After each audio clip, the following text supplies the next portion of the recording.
नमस्कार दोस्तों, स्वागत है आप सभी का एक बार फिर से हमारे YouTube चैनल पर। दोस्तों, महाभारत के युद्ध में कौरव अधर्म और पांडव धर्म के साथ कुरुक्षेत्र के मैदान में लड़े। महाभारत युद्ध के दौरान ऐसी कई विशेष घटनाएं घटित हुई जो आज भी लोगों के लिए शिक्षा देने का काम करती हैं। महाभारत युद्ध के दौरान कुरुक्षेत्र से ही गीता उपदेश की उत्पत्ति भी मानी जाती है, जो कि श्री कृष्ण द्वारा अर्जुन को प्राप्त हुआ था। दोस्तों, बचपन में कुंती ने एक बार दुर्वासा ऋषि का बहुत अच्छे तरीके से अतिथि सत्कार किया था। इससे प्रसन्न होकर दुर्वासा ने कुंती को एक मंत्र दिया जिसके द्वारा वो किसी भी देवता को बुला सकती थी।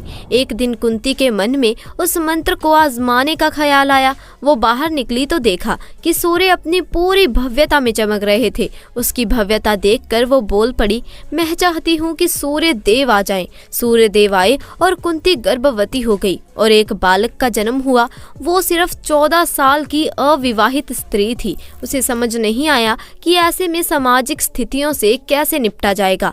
उसने बच्चे को एक लकड़ी के डिब्बे में रख दिया और बिना उस बच्चे के भविष्य के बारे में सोचे उसे नदी में बहा दिया। उसे ऐसा करने में थोड़ी हिचकिचाहट हुई, पर वो कोई भी कार्य पक्के उद्देश्य से करती थी। एक बार वो अगर मन में ठान लेती तो वो कुछ भी कर सकती थी। उसका हृदय करुणा शून्य था। तो चलिए दोस्तों, आज की वीडियो शुरू करते हैं। आखिर मरते हुए कर्ण को देखकर उसकी पत्नी ने क्या किया? आखिर कर्ण की मृत्यु के बाद उसके परिवार, उसकी पत्नी का क्या हुआ? तो चलिए अब बात करते हैं ज्ञान की। दोस्तों, वीडियो में आगे बढ़ने से पहले कमेंट सेक्शन में जय श्री कृष्ण जरूर लिखिएगा। दोस्तों, कर्ण एक ऐसा पात्र है महाभारत में जो देव पुत्र होने के बावजूद भी सामाजिक प्रताड़ना का सामना करता था और उसको समाज में अस्वीकार किया गया। महाभारत की कहानी रोचक और दिल दहला देने वाली कहानियों से भरी है। अंगराज कर्ण यानी सूर्यपुत्र कर्ण की मृत्यु महाभारत की कुछ इन्हीं घटनाओं में से एक है। ये बात तो हम सब जानते हैं कि कर्ण की मृत्यु ने दुर्योधन के बल को चकनाचूर कर दिया था। लेकिन क्या आप जानते हैं कि आखिर कर्ण की मृत्यु के बाद उसके परिवार का क्या हुआ? आखिर क्या हुआ उसकी पत्नी का जब उसे कर्ण की मृत्यु की सूचना मिली?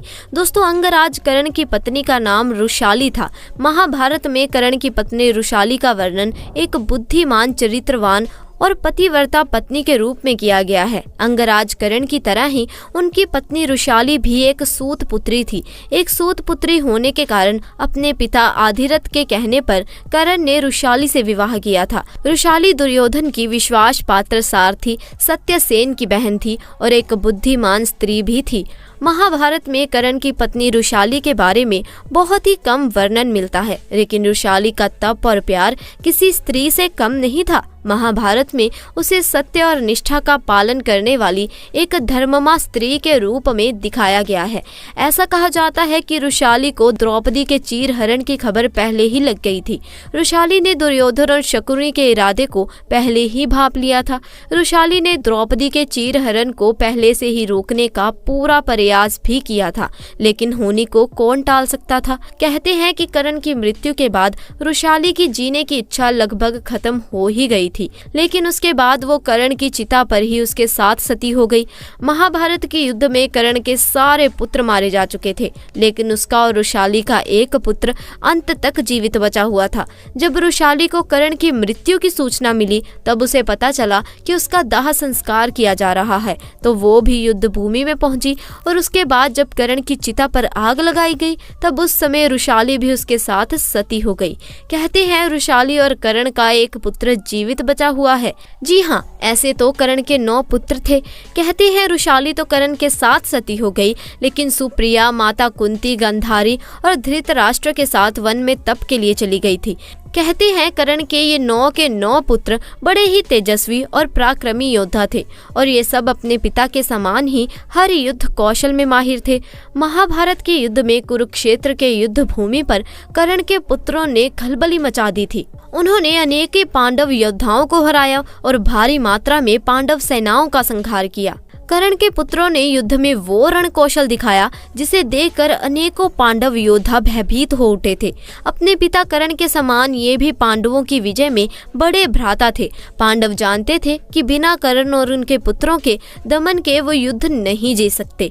वहीं युद्ध के 17 दिन कर्ण और अर्जुन के बीच बड़ा घनघोर युद्ध हुआ और यहाँ पर भगवान श्री कृष्ण की चतुराई और छल के कारण अर्जुन के हाथों वीर गति को प्राप्त हुए। उसी दिन कर्ण के 8 पुत्र वीर गति को प्राप्त हो गए थे।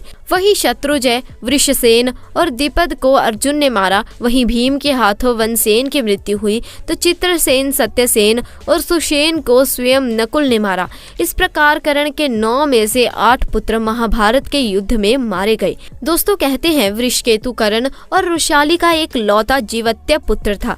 वृषकेतु के पिता और अन्य सभी भाइयों का अंत हो चुका था तथा उनकी माता की कर्ण की चिता पर सती हो गई थी।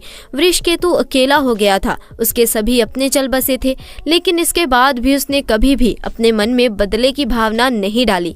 वृषकेतु का बचपन दरअसल अपनी माता यानी वृषाली के साथ ही बीता था, इसीलिए उसके चरित्र पर उसकी माता का प्रभाव पड़ा। उसने कभी भी पांडवों के विषय में कुछ गलत नहीं सोचा तथा उनसे कभी भी अर्जुन को गलत नहीं माना। वृषकेतु धर्म और धर्म का ज्ञान रखता था और साथ ही उसे इस बात का भी ज्ञान था कि आखिर किन परिस्थितियों में कर्ण ने कौरवों का साथ दिया था। महाभारत युद्ध के बाद पांडव जब विजय हुए और युधिष्ठिर हस्तिनापुर के राजा बने, तब पांडवों को पता चला कि कर्ण का एक पुत्र अभी भी जीवित है। इसीलिए उन्होंने वृषकेतु को अपने पास बुलाया। वृषकेतु को पांडवों ने बड़ा स्नेह दिया।